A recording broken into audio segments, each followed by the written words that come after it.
Semana passada, nós vimos e estudamos sobre religião. Perdão, Halloween. Desculpa. Eu estou vindo de trás para frente, olha. Religião, Halloween. Reforma. Reforma, Halloween e religião. Uma coisa que eu gosto, duas coisas que eu odeio. Essa semana eu fui atender um jovem e eu gosto de ir numa padaria porque lá tem comida. E eu gosto de comer. E a gente fala assim, rapaz, eu queria comer um negócio e o rapaz traz. Moço, eu queria beber uma coca e o moço traz. No final a gente paga, mas é melhor, né? E aí eu estava lá, quando eu fui entrando, estava tudo laranja e roxo. E um monte de caveira. Eu falei, gente, cadê a padaria? Tinha uma padaria aqui esses dias. E aí virou um cemitério aquele lugar. Eu falei, mas que absurdo. Alguém aqui sabe o que é Halloween? Fala assim pra mim. Eu sei o que é Halloween. Você sabe o que é Halloween? Poucas pessoas sabem. Mas alguém já ouviu falar de Halloween? Todo mundo já ouviu falar de Halloween. Alguém gosta do Halloween? Ninguém gosta.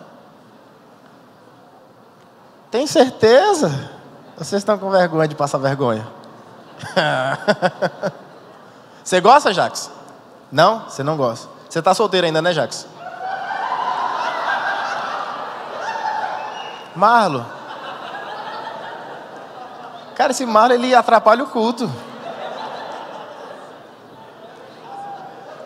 Ele também está solteiro, né? Engraçado isso. E o Celso também. O Celso está solteiro. Pela 10ª vez. Esse Celso não é brincadeira não, Elcio. Esse menino é fácil.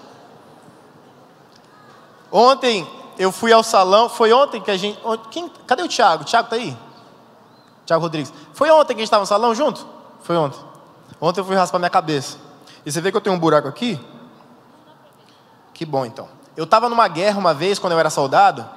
Lá na faixa de Gaza, passou de raspão, assim, graças a Deus.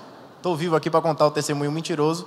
Que eu não sei o que aconteceu, que tem um buraco na minha cabeça. Estava eu e o Thiago lá, cortando o cabelo. E o Lourenço também. E eu não cortaria o cabelo do Lourenço, deixaria crescer para sempre, aquele cabelinho lindo dele. O Lourenço é o filhinho do Thiago. Tem um aninho, coisa fofa. E aí, eu estava lá sentado e tinha um monte de mulher e eu e o Thiago junto ali, um protegendo o outro. Aquele monte de mulher louca. E aí, salão é complicado. E aí, eu estava com o Thiago ali, o Lourenço e o Fernando. Daqui a pouco chega uma mãe com um pacotinho, com uma fantasia satânica, porque não tinha cara de anjo aquilo, era satânico, para dar para a criança. Eu falei assim, Thiago, tá vendo? O que é que essa mulher está fazendo na vida dela? Você entregaria seu filho na mão do capeta? Quem entregaria? Não, aqui ó. O filho falou não. É isso mesmo, meu filho. Quando você crescer e você ficar grande, você não vai entregar seu filho. E ele está assistindo o culto ali ajoelhado. Criança tem cada posição, né?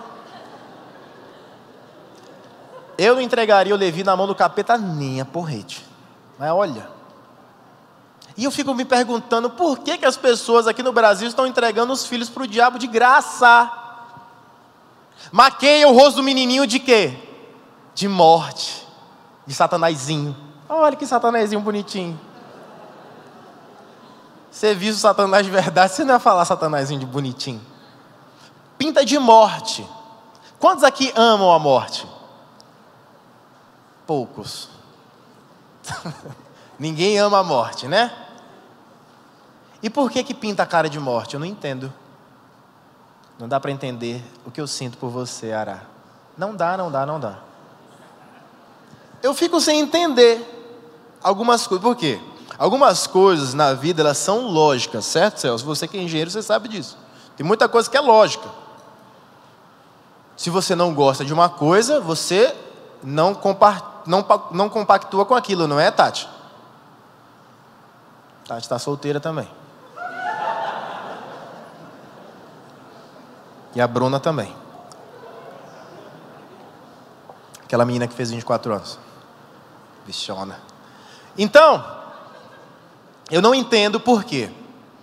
Se nós não gostamos da morte, Thalisson, por que nós pintamos a cara das nossas crianças de caveira? Você consegue me explicar isso? Alguém consegue me explicar isso? Você, minha filha, você consegue me explicar? Não, também não consigo. Não faz sentido, está calor. Liga o ar-condicionado, pelo amor de Deus, está calor aqui, bem onde eu estou, está muito calor.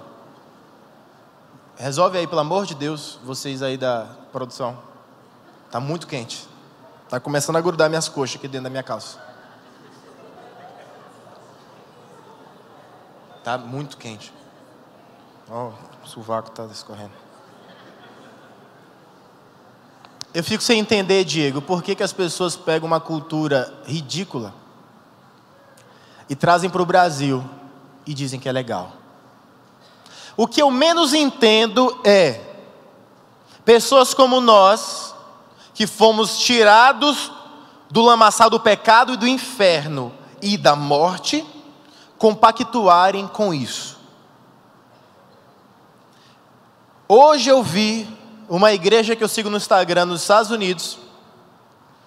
Eles queriam arrecadar cerca de 800 quilos de doces para dar para as crianças no Halloween da igreja. Igreja fazendo Halloween. Eu não entendo isso. Olha, eu realmente não entendo. Se eu trouxesse para cá uma moça que faz voodoo, uns bonequinhos, umas caveiras, vocês vinham para o culto? Para a gente fazer um culto de voodoo junto, todo mundo em nome dos mortos. Não faz sentido na minha cabeça as pessoas desejarem algo que é contra elas. Não faz sentido. Pastor, mas o Halloween é uma bobagem, cara. Você está pirando. Pirando quem está? É você que está falando isso para mim, seu ridículo. Ou ridícula, porque, né? Masculino e feminino. Tem que respeitar ambos. E os indecisos. Desculpa, faltou esse terceiro. O Halloween é o culto dos mortos deste século. É bonitinho, é fofinho, é doce, mas é demoníaco. E se alguém conseguir me provar o contrário, eu já estou te dizendo, você não vai conseguir, não desista. Segunda-feira, para aqueles que não acreditam em Jesus Cristo, é Halloween. Existem alguns bailes em que as pessoas vão fantasiadas e festas para se divertirem com a morte. Existem festas nesse período em que tudo é roxo, laranja. As meninas usam batom esquisito, preto, cor de abóbora, não sei o quê. Nada contra batom preto. Mas dentro desse contexto, e as fantasias, e a maquiagem, e etc.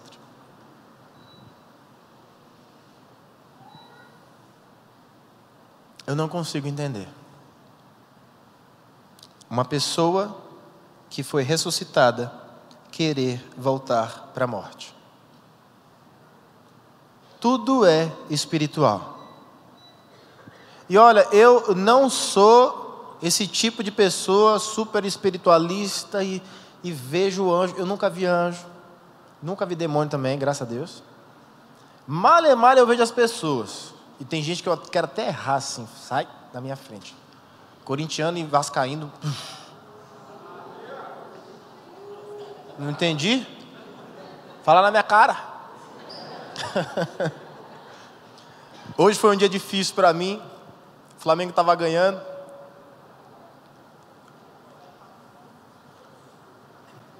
Não vou conseguir falar. Não vou. Palmeiras perdeu? Sério? Ninguém me conta essas coisas, cara.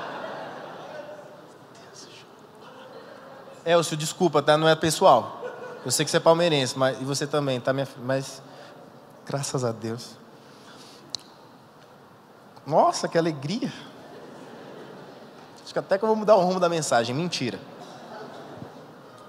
Eu quero me aprofundar um pouco e falar um pouco mais sobre as 5 solas. Fala para o seu vizinho assim, 5 solas. Isso não é uma centopeia ou alguma coisa esquisita que tem 5 pés. As 5 solas fala da reforma protestante. A reforma protestante não foi uma reforma religiosa. A reforma protestante não foi algo criado pelo homem, inventado pelo homem, feito pelo homem. Eu não consigo ver isso, apesar de ter sido executada pelo homem. A reforma protestante, como nós vimos semana passada, foi liderada, primeiramente, por um padre chamado Martinho Lutero. E ele escreveu 95 pontos, tópicos, teses, sobre por que a igreja católica na qual ele servia estava caminhando de uma forma que ele não concordava. A minha questão não é contra a igreja católica. A minha questão não é a favor da igreja cristã evangélica que surgiu. A minha questão é sobre Jesus. Quem é Jesus no meio disso tudo? Ou o que ele fez no meio disso tudo? Certa vez Jesus estava caminhando quando chegou uma mulher com vários homens. E eles a jogaram no chão. E eles disseram assim: olha, essa mulher, ela estava adulterando. A nossa religião diz que nós devemos apedrejar esta mulher.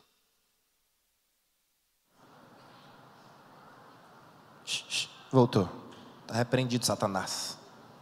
Satanás, te repreendo agora. A mulher caída no chão. E Jesus parado vendo aquela cena. A religião dizia: olha, apedreja até que ela morra. Eu não sei se quando você era criança você teve a oportunidade de jogar pedra em alguém. É terrível, porque o barulho que faz dá um ruim depois na gente. Você se arrepende. Depois que o sangue esfria, claro. Mas apedrejar alguém sem estar com sangue quente é muita frieza. É muita maldade, Bruna. Apedrejar alguém por nada. Jesus então, a Bíblia fala, ele se abaixa e começa a escrever no chão coisas que não sabemos. Os homens perguntam: o que é que você diz que nós devamos fazer com essa mulher pecadora, adúltera, safada, bandida? Jesus se levanta, olha na cara daqueles homens e diz: aquele que não tiver nenhum pecado, lance a primeira pedra. Envergonhados aqueles homens, porque todos eles tinham pecado, saíram do mais velho para o mais novo e deixaram Jesus e a mulher e os discípulos.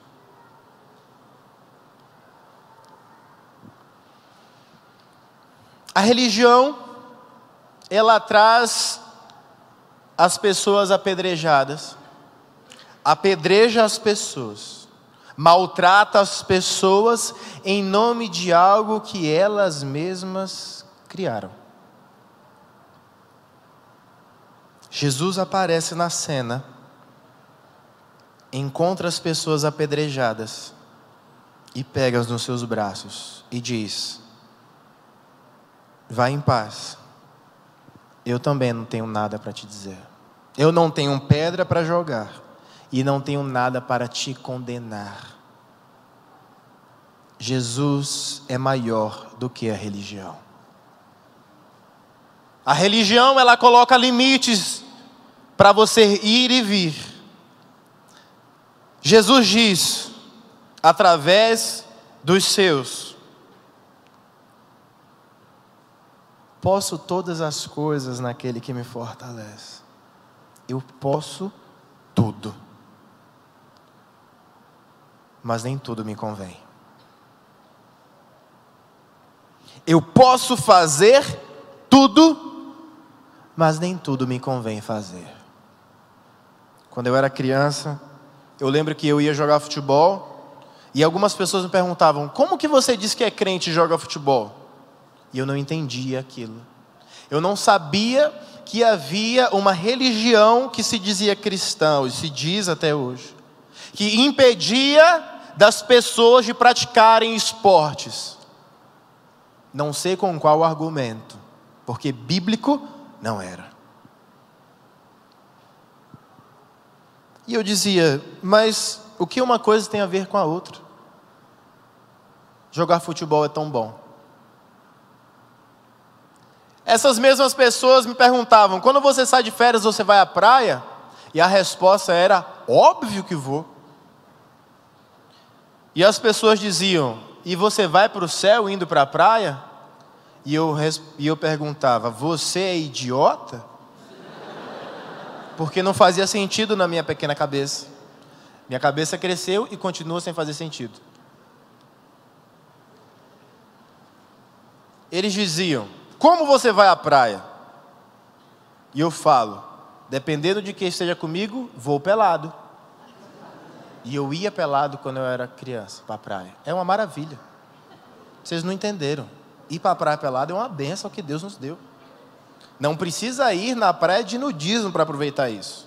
Basta ir para um lugar retirado que não tenha ninguém. E eles diziam: mas você usa sunga? Eu falo: por favor. Você acha que eu vou para a praia de terno?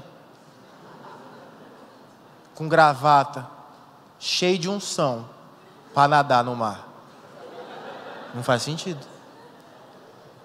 As pessoas ficavam assim: mas você não é crente. Eu falo: ninguém te perguntou nada. Isso daqui não é um... Quem que é você para medir se eu sou crente ou não? A religião faz isso.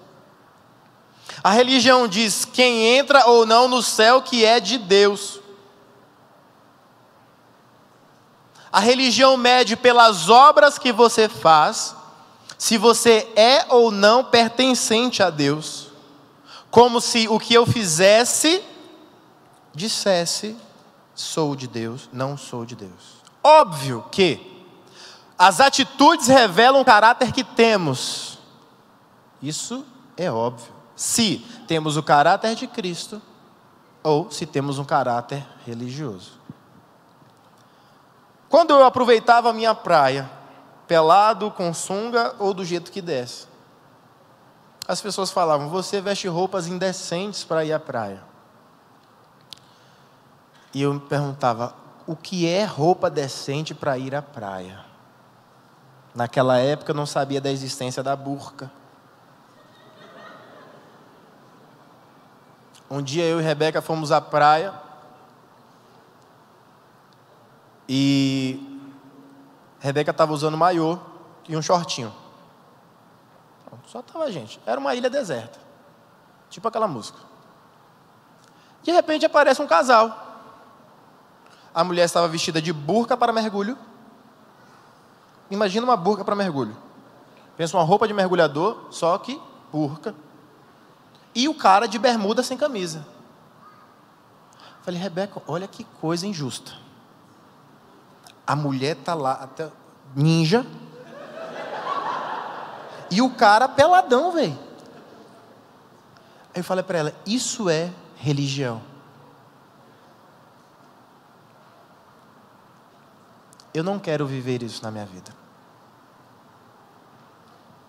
Eu lembro que uma vez, novamente na praia, eu vi uma mulher com uma saia até os pés e com uma camisa até o pulso. E ela estava na praia, dentro da água. Entrar na água com camisa já me dá gastura. Entrar de short também me dá gastura. Eu gosto de ir à praia de sunga, porque eu me sinto mais livre. Imagina entrar de saia longa e de camisa até o pulso. ela só fazia se molhar e tentar não ser levada pelas ondas. A religião faz isso. Quando eu dizia para as pessoas, olha, Jesus Cristo me libertou e eu sou livre, elas não entendiam isso. Até hoje, a maioria de nós não entende a liberdade que temos. As 5 solas foram a base teológica da reforma protestante. Muitos padres, muitas freiras e muitas autoridades que compunham a Igreja Católica saíram da igreja. E é interessante, porque quando você lê a história, você vê muitos padres se casando com as ex-freiras. Então, ele deixou de ser padre, a mulher deixou de ser freira, e eles fizeram uma família feliz. Quando Martinho Lutero tem essa ação de pregar essas 95 teses que chamam, alguns reformados não gostam dessa expressão tese, gostam de tópicos, porque aquilo não era uma tese. Uma tese tem mais do que 2 linhas. Quem se formou em faculdade sabe disso. Ele então prega isso e começa a revolução. Pegaram aquilo e reproduziram, e aquilo foi espalhado em toda a Europa em menos de 3 meses. Todos que tiveram acesso àquilo, ou definiram o que queriam da vida, ou ficaram se questionando, será que isso é verdade mesmo? Será que nós podemos isso? A primeira coisa, o primeiro tópico estabelecido é simples. Sola fide. Sola fide. Que significa somente pela fé. Irmãos, eu não consigo dar para vocês uma receita de como agradar a Deus com as suas obras e ser salvo por isso. É possível fazer boas obras? É possível. É possível ser salvo pelas obras que você faz? Não. É impossível. Porque senão, nós iríamos fazer uma indústria de salvação. Você terceirizaria a sua salvação. Porque hoje nós terceirizamos tudo. Haveria alguma empresa em que você pagaria, essa empresa iria fazer favores para as pessoas menos favorecidas, e você assim alcançaria a sua graça. Certo? O que te faz pensar que Deus quer pessoas assim no céu dele? Eu também não consigo pensar que Deus quer essas pessoas no céu. As pessoas que Deus quer no céu, que é dele, são pessoas que Ele mesmo salvou através do seu Filho Jesus. Vamos ler a palavra de Deus. Em Romanos 3, versículo 28, novamente. Romanos 3, versículo 28. De pé como vocês estão? Ainda não, né? Eu vou esperar.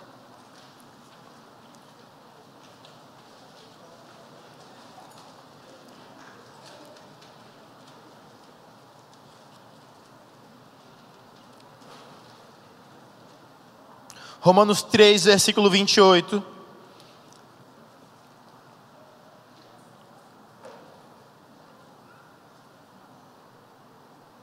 Eu vou ler a partir do versículo 21, porque eu quero que todos entendam perfeitamente o que a Bíblia diz.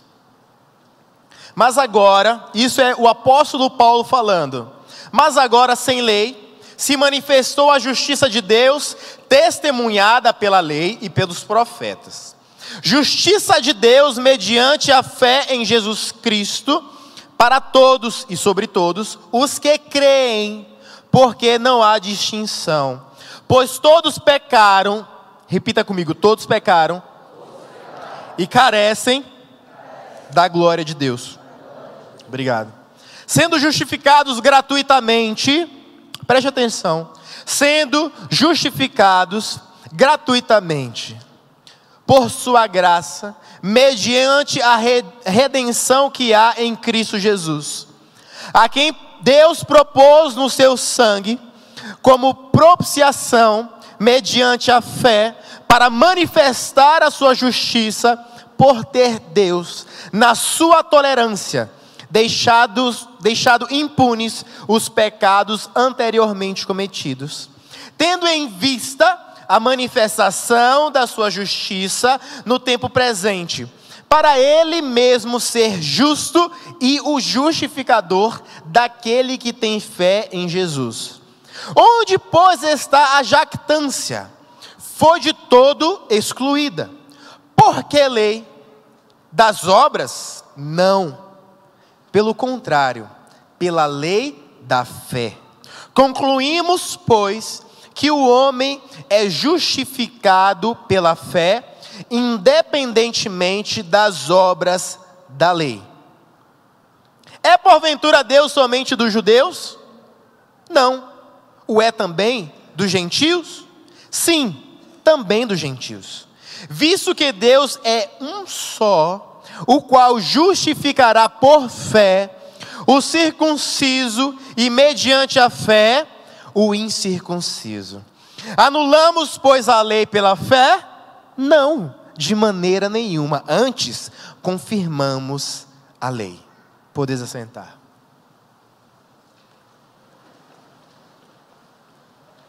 Repita comigo: eu amo a palavra de Deus.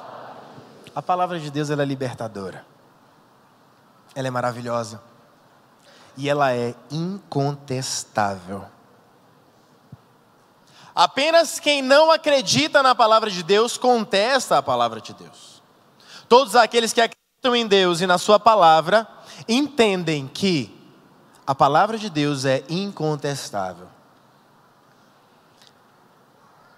Acredito que todos aqui têm um nível de inteligência adequado para entender o que nós lemos. Todos. Todos nós, ao lermos este pequeno pedaço de Romanos 3, do versículo 21 ao 31, entendemos que não há nada que nós possamos fazer para sermos salvos, a não ser pela fé em Jesus Cristo.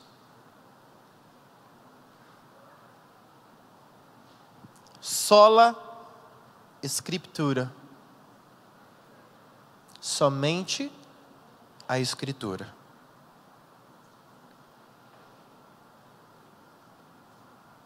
Hoje nós temos muitos livros, graças a Deus. Depois que a imprensa foi estabelecida, boa coisa foi nós termos acesso aos livros. Hoje, muitas pessoas colocam os livros de quem quer que seja antes da palavra de Deus. Existe uma religião em que os escritos de uma mulher estão páreos, iguais a tudo aquilo que está na palavra de Deus.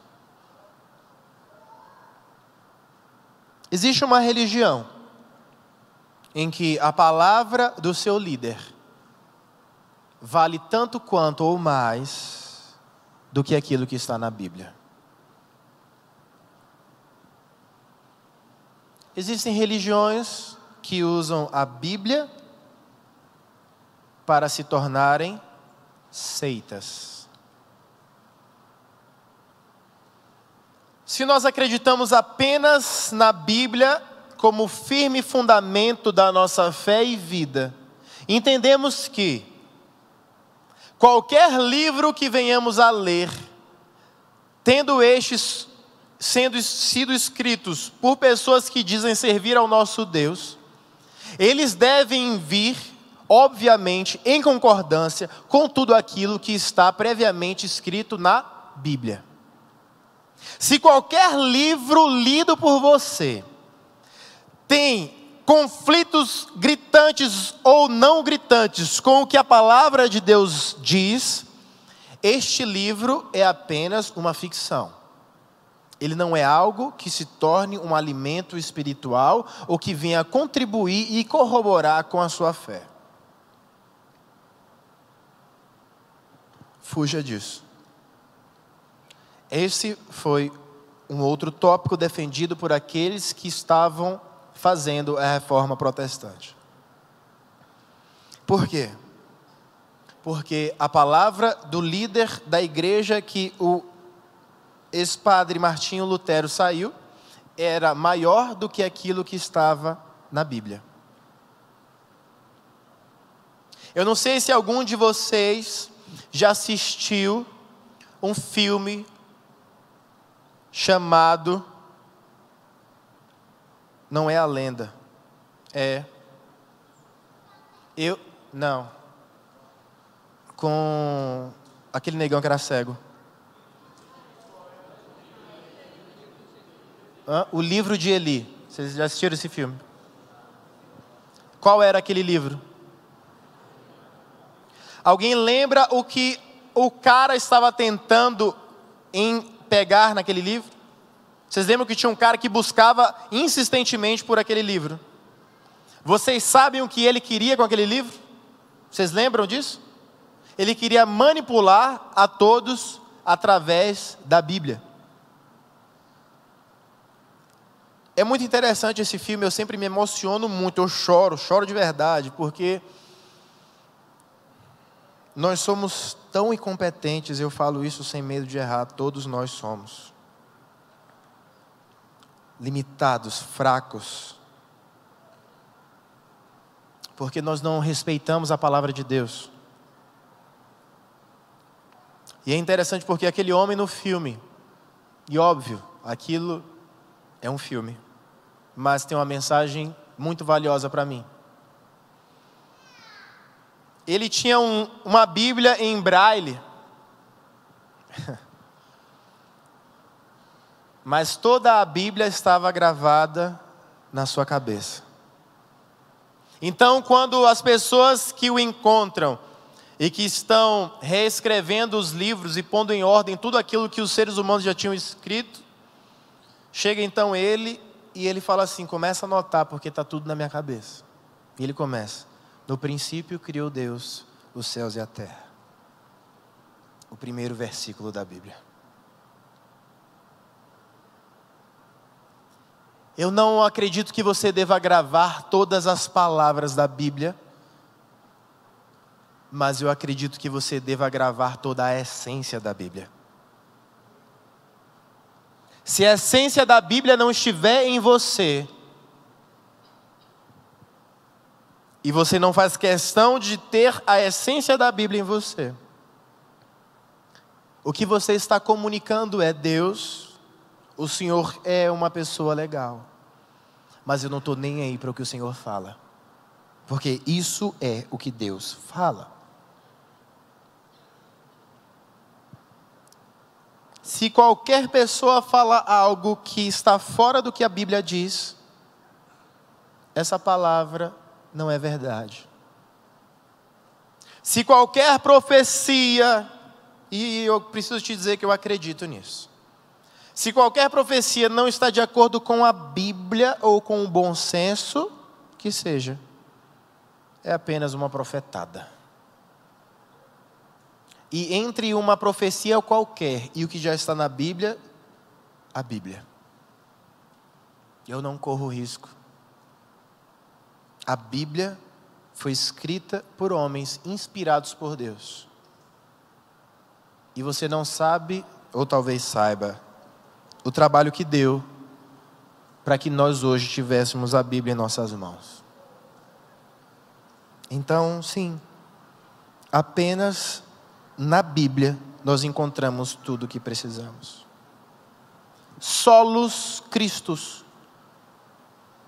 Somente Cristo.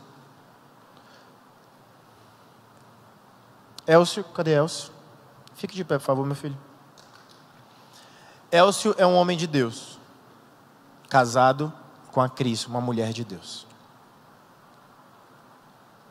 Elcio tem um caráter incontestável. Quem o conhece sabe disso, não é verdade? Elcio tem um caráter incontestável. Um homem de Deus. Ama sua esposa, cuida dos seus negócios, ama seus amigos e é uma pessoa contagiante. Pode sentar, muito obrigado. Eu sou pastor do Elcio, com a graça de Deus, e tenho muita alegria por isso.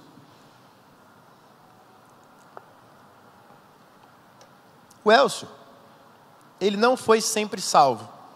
Ele não sempre teve o caráter que ele tem agora.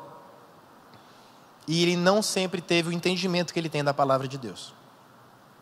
Quando ele não era um cristão salvo, ele fazia várias coisas naturais de um jovem delinquente. O quarto dele era pichado, e todas as outras coisas que ele alcançasse também. Ele era uma pessoa meio impossível na vida. E hoje eu estava lembrando do Elcio, porque eu lembrei do apóstolo Paulo. O apóstolo Paulo, todos conhecem, um homem de Deus, usado por Deus. Na sua vida regressa, antes de ser encontrado por Jesus Cristo no caminho de Damasco, ele não valia o chão que ele pisava, não é verdade? Paulo não valia o chão que ele matava todo mundo que não concordava com ele. Obrigado, meu filho, seu cabelo está massa. Paulo matava todo mundo que não concordava com ele. Você queria estar com uma pessoa dessa? Vai que você corria o risco de falar alguma coisa que ele não gostasse. O apóstolo Paulo, hoje, é um santo da igreja. E todo mundo sabe disso. Ele é o São Paulo. Inclusive tem gente que torce para esse time. E tem gente que diz que é homem e torce para esse time. E tem gente que diz que é mulher e torce para esse time. Todos podem à vontade torcer para esse time. Eu acho. A verdade é que Paulo foi considerado santo pelas suas obras. Paulo fez obras incríveis. Paulo curou pessoas. Uma vez, Paulo estava num lugar, ele curou uma pessoa. E as pessoas que estavam ao redor disseram: esse cara é Deus. Vamos trazer oferendas para Paulo. E Paulo disse, rasgou a sua roupa e falou: eu sou tão homem quanto vocês são. Não mereço adoração alguma. Se o Elcio morre daqui a 100 anos, porque ele é um ciborgue, para você que não sabia, ele não é 100% humano. O Elcio, ele dorme meia-noite, acorda às 5 horas da manhã, passa o dia inteiro na academia malhando com as pessoas, porque ele malha junto. À noite ele joga futebol. Uma pessoa indiscutível. Um monstro. Se Elcio morre daqui a 100 anos, e nós pegarmos aqui e falarmos assim: olha, Elcio era uma pessoa boa, hein? Ele pregava o evangelho, ele orava, as pessoas eram curadas, ele impunha as mãos, os demônios saíam. A gente vai fazer dele santo e adorar a Elcio? Qual é a maior obra? Expulsar um demônio, curar uma pessoa, ou morrer na cruz por todos os seres humanos? Morrer na cruz por todos. Foi o que Jesus fez. Jesus morreu por mim e morreu por você. Eu já conversei com algumas pessoas e elas me dizem assim: Aldo, para quem não sabia, esse é meu nome, meu primeiro nome. Aldo, eu não adoro São Paulo, eu apenas o venero. Fico eu me perguntando qual é a diferença entre esses dois sinônimos. Também fico, sim, me perguntando. Qual que é a diferença? Nenhuma. Então foi dito, nós devemos adorar somente a Cristo. Porque foi apenas Cristo quem deu a vida por nós, para que tivéssemos vida e acesso ao Pai. Eu não posso ouvir o pecado de ninguém, de nenhum de vocês, e dizer: vá em paz, vocês estão perdoados. Posso? Eu não tenho autoridade para perdoar o pecado de ninguém. Apenas Jesus é capaz de perdoar os pecados e salvar as pessoas. Eu não tenho nenhum desejo em meu coração em perdoar o pecado de ninguém. Simplesmente porque o pecado não é contra mim. O pecado é uma ofensa que nós fazemos contra Deus e não um contra o outro. Quando nós erramos um contra o outro, nós pedimos perdão. Nós não precisamos que Jesus venha, derrame o seu sangue por nós e nos faça justificados, como a Bíblia fala. Sola gratia. Somente a graça. Não existe nenhum outro meio de salvação a não ser pela graça. Porque pela graça sois salvos por meio da fé. E isso não vem de vós, é dom de Deus. Efésios 2, versículo 8. Irmãos, eu gostaria de poder salvar muita gente. Eu gostaria de poder dizer e dar a receita de como ser salvo e entrar no céu. Mas eu não consigo. A única receita que eu conheço é uma pessoa, na verdade, e se chama Jesus Cristo. E você pode conhecer essa pessoa chamada Jesus Cristo. E Ele é a verdade. E a palavra fala que quando nós conhecemos a verdade, Ele que é a verdade nos liberta. Tem gente que usa esse texto para falar o que quer na cara dos outros. Você já viu isso? A verdade vos libertará. Ó, você é chato, você é feio, você não presta. É a verdade. Somente a graça consegue nos tirar do inferno, nos afastar da religião e nos colocar no céu. Não existe outro meio, outro caminho. Irmãos, eu vou falar disso até o fim da minha vida. Porque não existe outra forma. Não importa o que eu faça aqui em cima, como eu comunique isso, sempre será esse o único caminho. Ah, mas se você for legal, Jesus vai te salvar. Isso não é desenho animado, que você é bonzinho e vai para o céu. Tem um monte de bonzinho no inferno. Se você não for salvo por Jesus Cristo, você não vai para o céu. Pastor, o senhor não pode falar isso. Me prenda. E se eu for preso, eu vou falar a mesma coisa para os bandidos dentro da prisão. Velho, se vocês não se arrependerem, vai todo mundo para o inferno aqui. E uma coisa eu não consigo entender, por mais que eu estude, eu não consigo entender, não é com a minha mente, é com o meu coração. Como aquele ladrão da cruz está no paraíso. Jesus disse: olha, hoje mesmo você estará comigo no paraíso. Não faz sentido. Sabe por quê? Porque a graça, ela não é racional. A graça, ela é espiritual. E não se entende o que é espiritual com a mente, mas com o espírito. Soli Dio glória. Somente a Deus a glória. Eu não consigo mirar em outro lugar a não ser para cima, quando penso em qualquer tipo de conquista que eu tenha. Quantos trabalham aqui? Graças a Deus, a maioria trabalha. Você está mais ou menos, minha filha? Trabalha muito? Graças a Deus. Precisamos de pessoas que trabalham muito. E precisamos menos ainda de pessoas que não trabalham nada. Que Deus dê emprego para essas pessoas. Amém. Existem pessoas que trabalham muito aqui, eu conheço. Tem pessoas aqui que são ricas. Tem dinheiro. Tem carro. Tem tudo.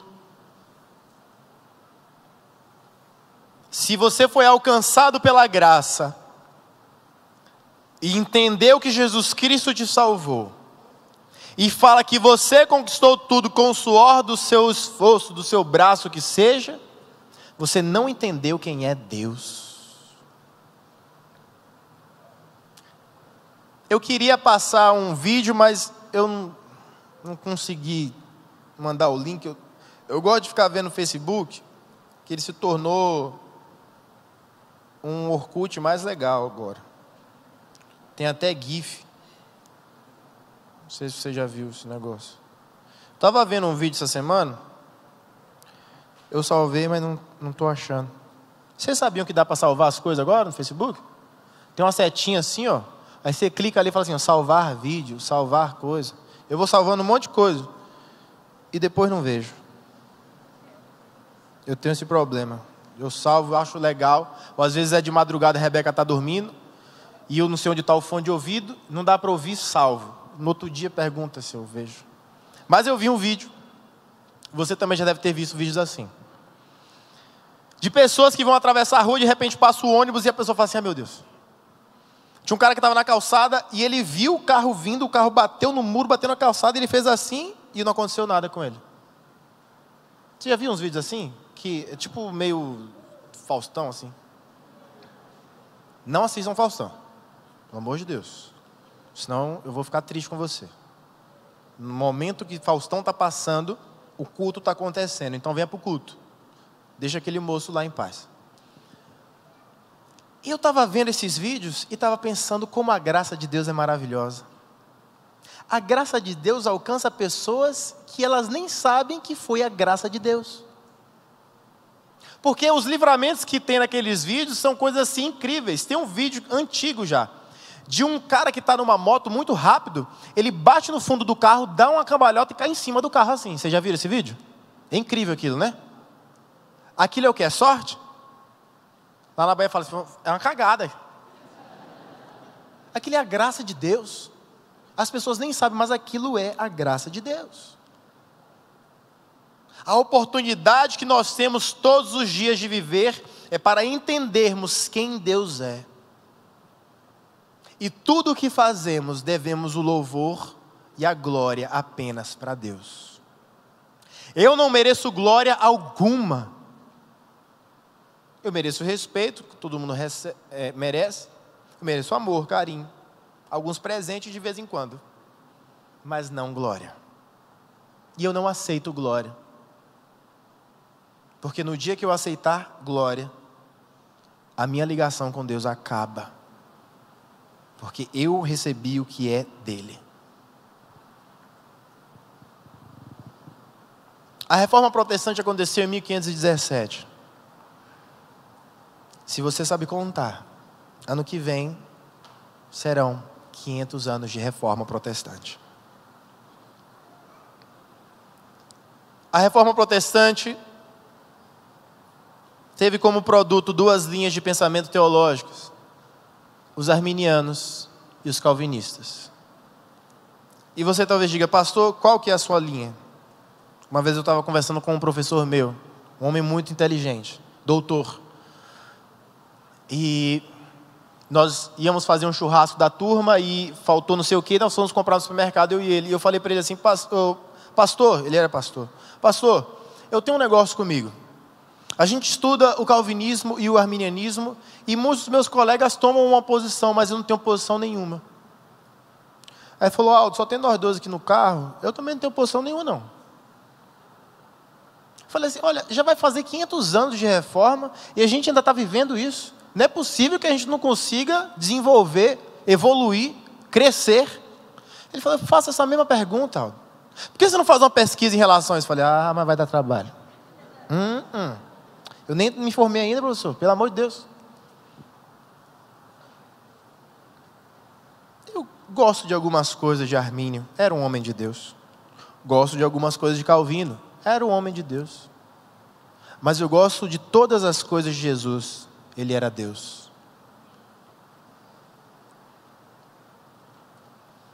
Acredito em algumas coisas e não acredito em outras. Se você não acredita nos 5 tópicos do calvinismo, você não é calvinista. Então, eu já não sou calvinista. Se você não acredita em todos os tópicos do arminianismo, então você não é arminiano. Então, eu também não sou arminiano. Então, não sei o que é que eu sou, meu Deus. Então, eu não sou nada. E eu estou bem. Obrigado.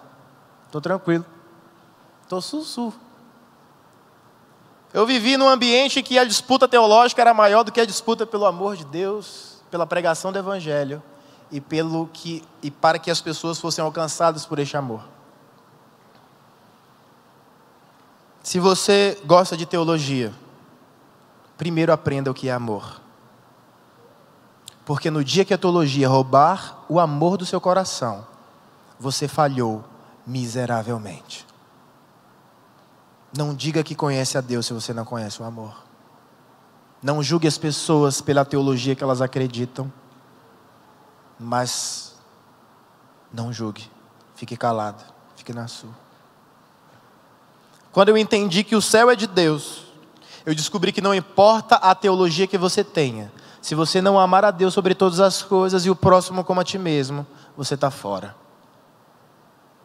Eu conheço homens que têm uma teologia maravilhosa, são super inteligentes, mas são ateus. Por quê?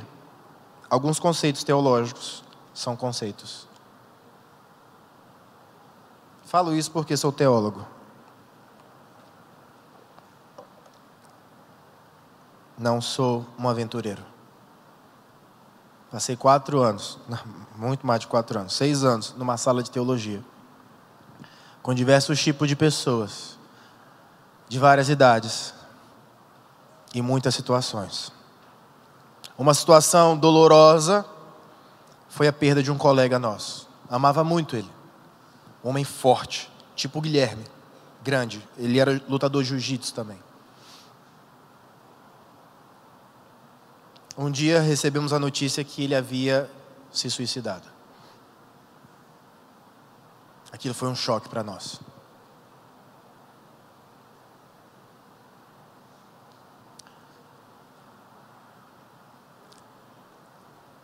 A teologia é algo apenas intelectual. É bom você estudar, é bom você conhecer. Mas entre Deus e a teologia, fique com Deus. Porque teologia significa o estudo sobre Deus. Se você estuda mais o homem do que a Deus, você está estudando errado. Eu gosto muito de teologia. Eu gosto de debater teologia. Tinha vezes que eu brigava até por causa de teologia.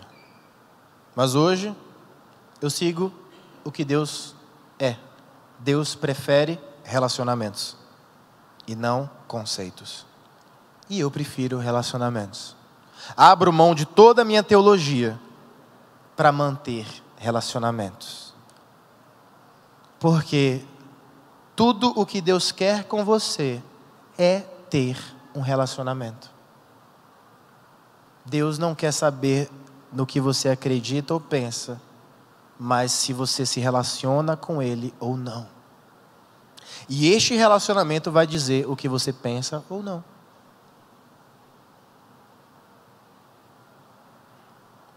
Eu espero um dia me formar em mestrado de teologia. Está perto isso. Hoje eu faço pós-graduação. Um dia eu vi um grande homem de Deus que se formou em doutorado em teologia e perguntaram para ele: Piper, você acha bom se formar em doutorado em teologia? E ele responde: se você é pastor de uma igreja, não perca seu tempo num curso de doutorado.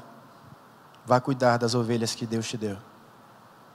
Mas se você é professor, é válido. Eu sou pastor. apesar de dar aula, eu prefiro ser pastor. A aventura, a emoção e a alegria indescritível de cuidar de vidas é melhor para mim. A reforma protestante não foi algo teológico, não foi uma obra feita por seres humanos apenas. A reforma protestante é uma revolução espiritual. Entendemos coisas que não entendíamos, fazemos coisas que não fazíamos, glorificamos a Deus de uma forma como não glorificávamos antes. Dia 31 de outubro é o dia da reforma protestante.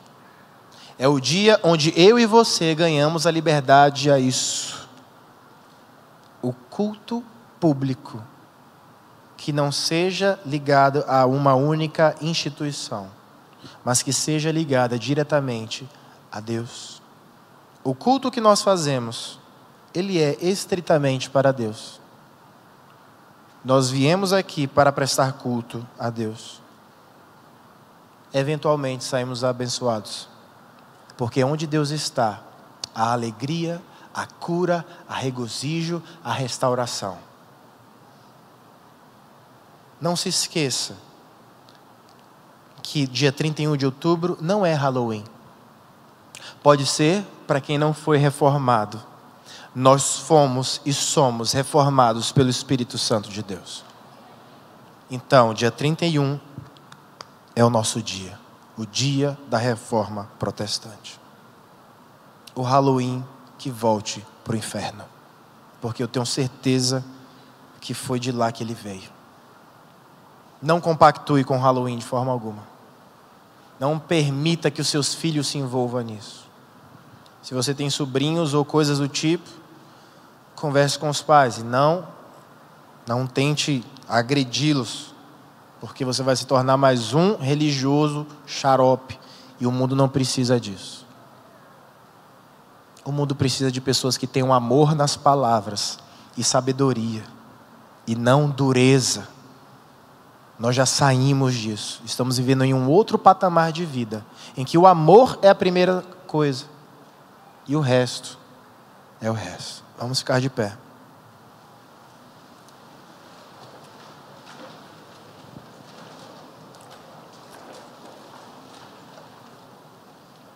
Ano que vem eu prometo que eu faço uma série de 5 mensagens sobre as 5 solas. Eu queria poder fazer uma festa para a reforma protestante. Mas eu não vou cometer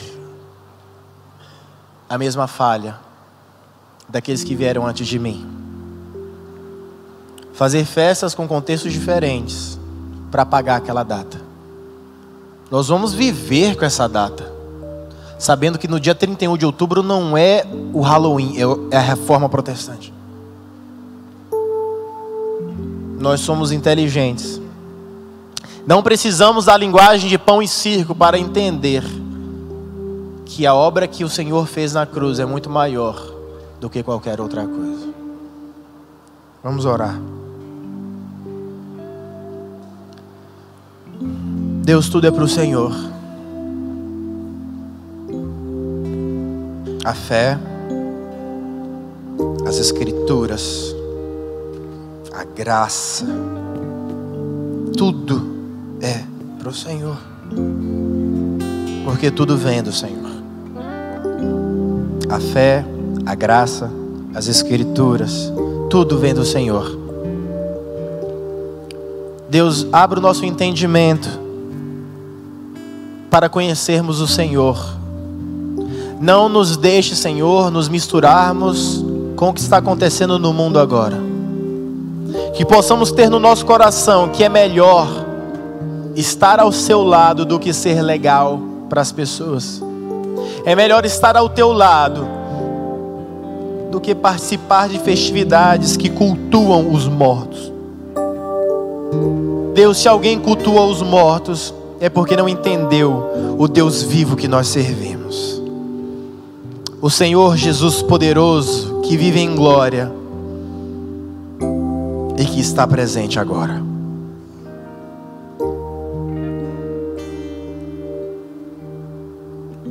Deus, nos leve em paz aos nossos lares. Que essa palavra possa produzir frutos em nossas vidas. Que possamos entender estes 5 tópicos, Senhor. Sabendo que hoje a igreja é baseada nisso.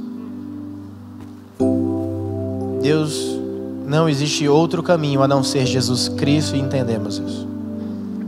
Abençoe cada família aqui representada. Deus, se há algum enfermo no nosso meio, que seja curado no nome de Jesus. Se há alguém representando algum enfermo, que seja alcançado e curado agora pela autoridade do nome de Jesus. Nós queremos viver para a Tua glória e apenas para a Tua glória. Senhor, traz paz esta noite. Protege cada um no caminho, de acidentes ou de qualquer dissabor.